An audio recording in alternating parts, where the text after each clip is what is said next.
জয়গুরু। উত্তরা নিরামিষ আহার চ্যানেলে আপনাদের সবাইকে জানাই স্বাগত। আজ আমি পটল সন্দেশ তৈরি করে দেখাবো, আপনারা আমার সঙ্গে থাকুন। পটল সন্দেশের জন্য আমি 6টা পটল ভালো করে খোসা ছাড়িয়ে ধুয়ে নিয়েছি। এবার এই ভেতর থেকে শাঁসগুলোকে বের করে নেব।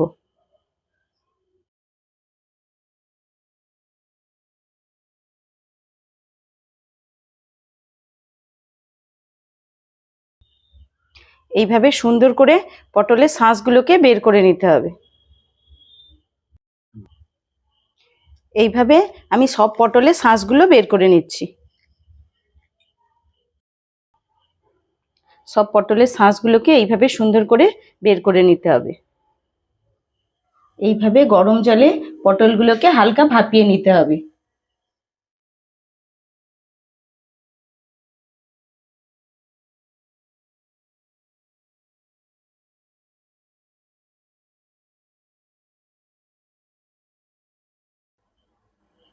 পটলগুলো ভাপানো হয়ে গেছে, এবার নামিয়ে নিচ্ছি। এটা চিনির শিরা ফুটছে, এই চিনির শিরার মধ্যে পটলগুলোকে আমি সেদ্ধ করে নিচ্ছি।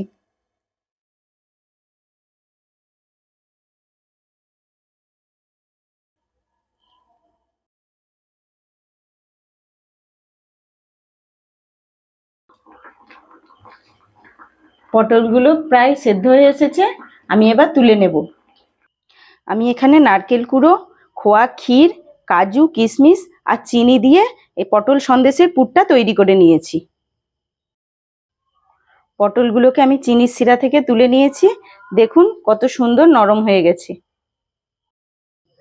এইবার একটা একটা করে পটলের মধ্যে আমি পুরগুলো ভরবো।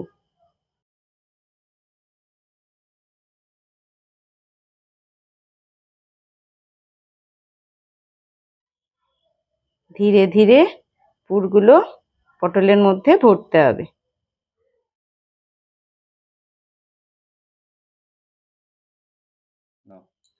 একদম ভালো করে ঠেসে ঠেসে পুরগুলো ভরতে হবে।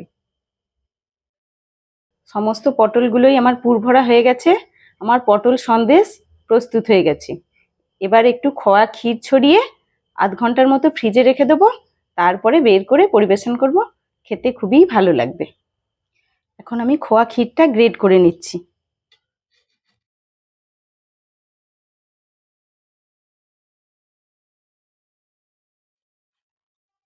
খোয়া ক্ষীর গ্রেট হয়ে গেছে, এবার আমি পটল সন্দেশের উপর ছড়িয়ে দেবো। এর সাথে আপনারা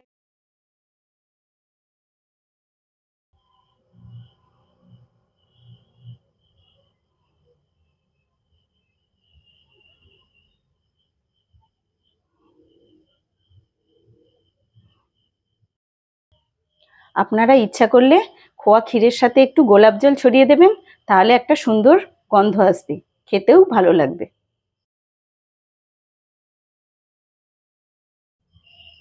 আমার পটল সন্দেশের রেসিপি সম্পূর্ণ হয়েছে। পটল সন্দেশের রেসিপি কেমন হয়েছে অবশ্যই কমেন্ট করে জানাবেন। সুস্থ থাকবেন, আনন্দে থাকবেন। জয় গুরু।